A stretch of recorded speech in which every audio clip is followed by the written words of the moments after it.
Well, you don't like losing to anybody, but it's certainly been a long time since we've been able to beat the Ravens. I think out of everyone here, only DeQuell and I were the two guys that were left from that team that beat. I think we beat them twice this year, but haven't since. I'm not a stat guy, but I think that's what I've been told. So obviously it'd be huge. It's a division opponent. It's a huge rival for us outside of that. So to be able to get a win right here would be really, really big. It's got to feel like every one of those losses is one that just like gives it away. It seems like you're in everything.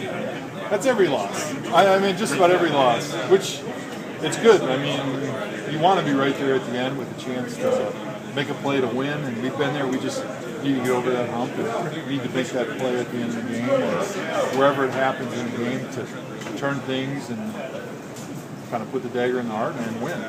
When you watch the Bengals game last night or hear about the score of the Bengals game, does that add more intrigue and drama to this game on Sunday?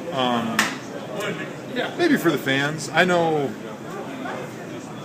in the locker room you don't really want to look at the standings every week because then you lose focus on what's important and you forget that it doesn't matter right now. All that matters is doing your job on Sunday. So certainly when it's all said and done, you may point back to this one and say, well, it was a big game because it was a division game and Cincinnati just lost and the race is really tight. But the number one focus is just do your job on Sunday, get the win, and at the end you can figure out which one was the biggest game and which one wasn't. Would it be over dramatic to say if Geno Atkins is gone for the year, it impacts the entire division game forward? Yes. He's not a quarterback. He's a fantastic player. Probably one of the best defensive tackles in the NFL. There's injuries across the board on every team, every single week. People lose really important players, and the next man in has to stand up. And for the Bengals, they got a fantastic defensive line, a great coach.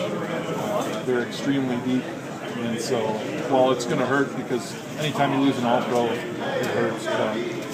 They're just going to have to find somebody that can be able to step in there and play, and I'm sure they will. Really, the only injury that's completely crippling is quarterback, because if you have an All-Pro and you lose your All-Pro, usually you don't have an All-Pro replacing him, and that's the position that makes everything go on the team. What did you like about Jason Campbell? What did he bring to the table last game? I think he did a nice job all across the board. He played with a good tempo in the huddle. He played with control. He had a command of everything that was going on in the offense. He did a good job making quick reads, getting rid of the ball when it was supposed to get rid of it.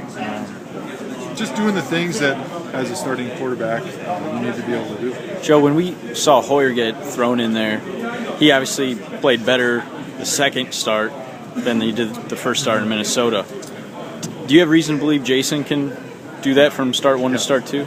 Yeah, experience is very important, and for Jason to get another start under his belt with these guys and this offense is really important, and you're going to see, I think, great progress from week to week because he'll become more comfortable each week.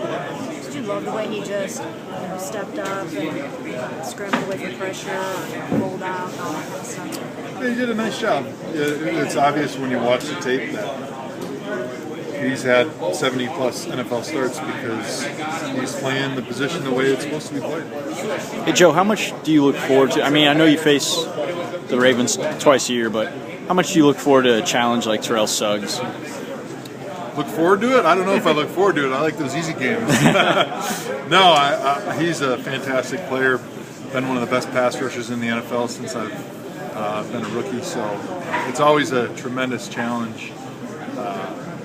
It's hard to find anybody that does it as well as he does.